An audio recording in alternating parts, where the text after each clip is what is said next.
Whether you're a self-taught musician, have a teacher, or you're already a professional, this show is meant to help you with knowledge, mindset, craft, and strategies to improve your overall musicianship so that you can become the best musician you can be, regardless of your goals. Welcome to Musicianship Mastery.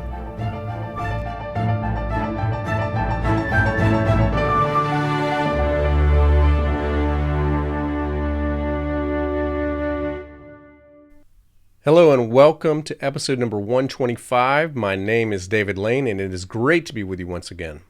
It's been a while, probably at least 40 weeks, since I have posted about the 4 core performance skills.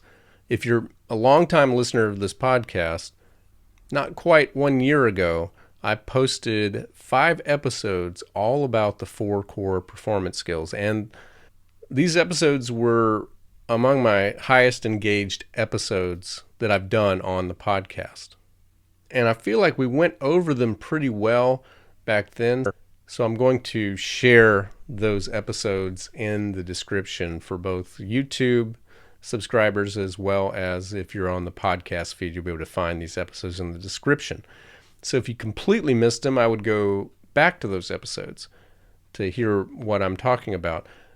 If you did listen to those episodes and it's just been a while, you wanted kind of more on this topic, that's what this episode's going to be. So I'll touch on a few of these things again, as if you haven't heard it or haven't heard it in a while.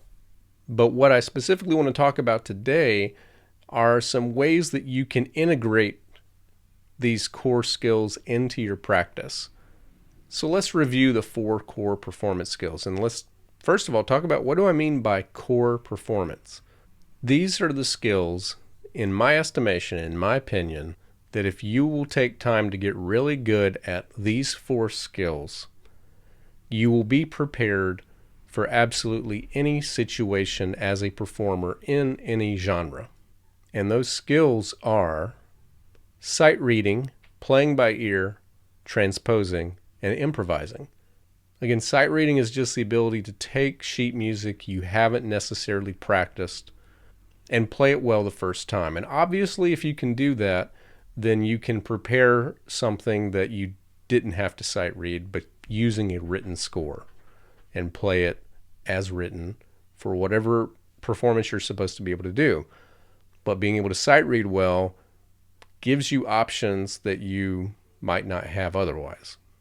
Playing by ear is the ability to hear something and figure out how to play it, whether that's in a paraphrase interpretation where you're hearing it, but you're simplifying it as well so that you can be able to play it more easily for your level, or if you're really trying to play it as accurately as you hear it. Transposing is something that happens with a written score or if you're playing by ear, and that is simply changing it to another key.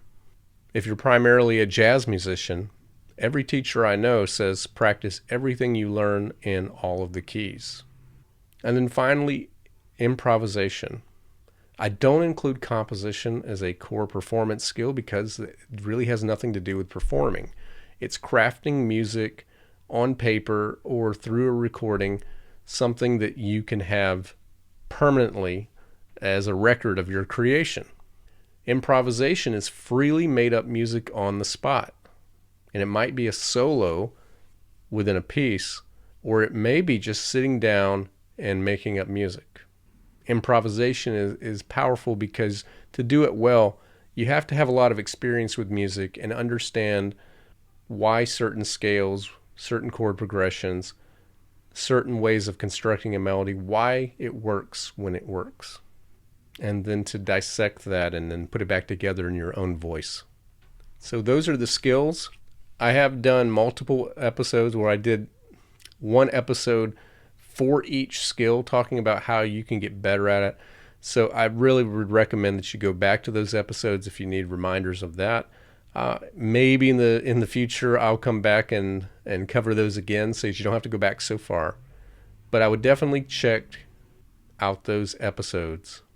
I did not do my homework, so as I'm recording this, I don't know what numbers they are, but it was somewhere in the 80s which again would have put it in the middle of 2024, probably in the summer, early fall of 2024.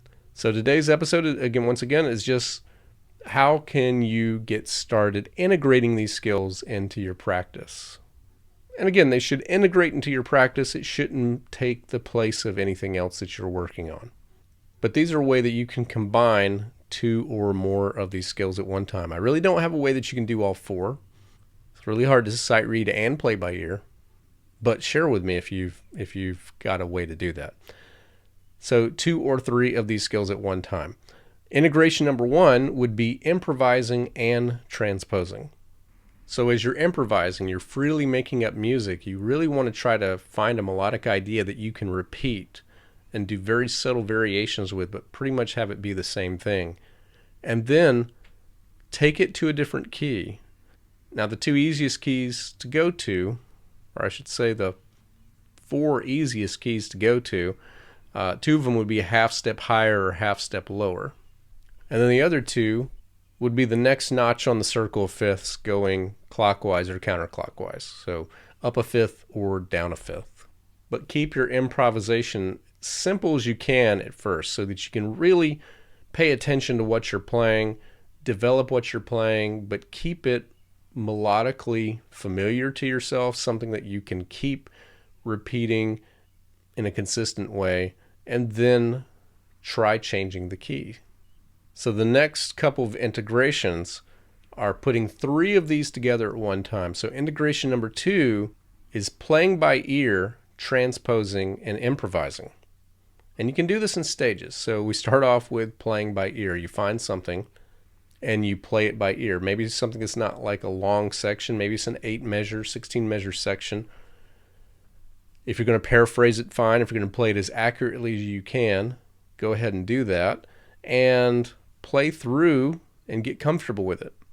Then take that and play it again in some different keys and start transposing it. And then while you're transposing it, or if you prefer, you want to come back to that first key, start finding some ways to change it. So you could do some rhythmic variations. You could change the meter. You could try changing some of the chords. You could make the melody more ornate, or if it was already pretty ornate, can you make it more simple? So improvise your own arrangement to what you're hearing. Keep the chords of what you're playing and change the melody. So there's a lot of things that you can do. Now, the way to level up to all of these, of course, is to work on each skill one at a time. But when you're starting to combine them together, if you're not quite ready to do all 3, start with playing by ear and then just do one at a time. Either do the transposing aspect or the improvisation aspect, and you don't have to do both of those in addition to playing by ear. And when you're ready, start trying to combine them together and ultimately see if you can freely combine them. So integration number 3 is sight reading, transposing, and improvising. Now there's ways that you can do this. You can take something that's not too long and sight read it as is as well as you can all the way through one time. And then on the repeat, on various repeats, transpose it to different keys. So you're playing it again, and that, if you might say, well, that's not sight reading, you're playing it for the second time, but you've never played it that way before. So I would argue it is sight reading. You are reading it for the intervals now, not the actual notes, and you are trying to transpose. And if you go back and do it again in a different key, yet again, that's something different.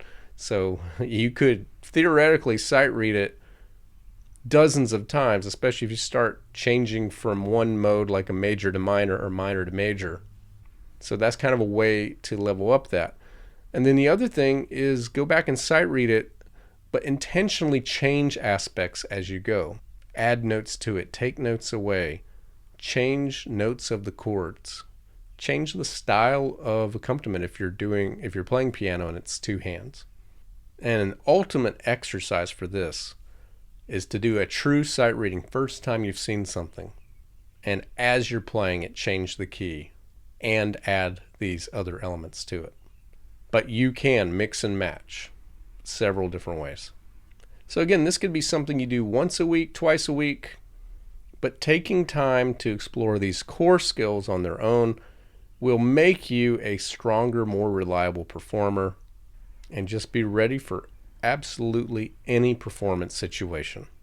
Well, I might have broken the curse. I didn't say that this was going to be a short episode in advance, and it actually turns out that it has been. Maybe that's the way to go about it in the future. So that's an inside joke if you've been listening for a while. That is going to wrap up today's episode. If you have thoughts after listening to this episode, want to share them to me, you can comment on the YouTube feed for this video if you're watching, or you can go to my website at davidlanemusic.com. There's a contact form there. Or you can tell me with your own voice by going to speakpipe.com/Musician Toolkit. Check out more about me at Instagram at David Lane Music or on Facebook at David M. Lane Music. Again, thank you so much for listening, and I'll be back with you again next week.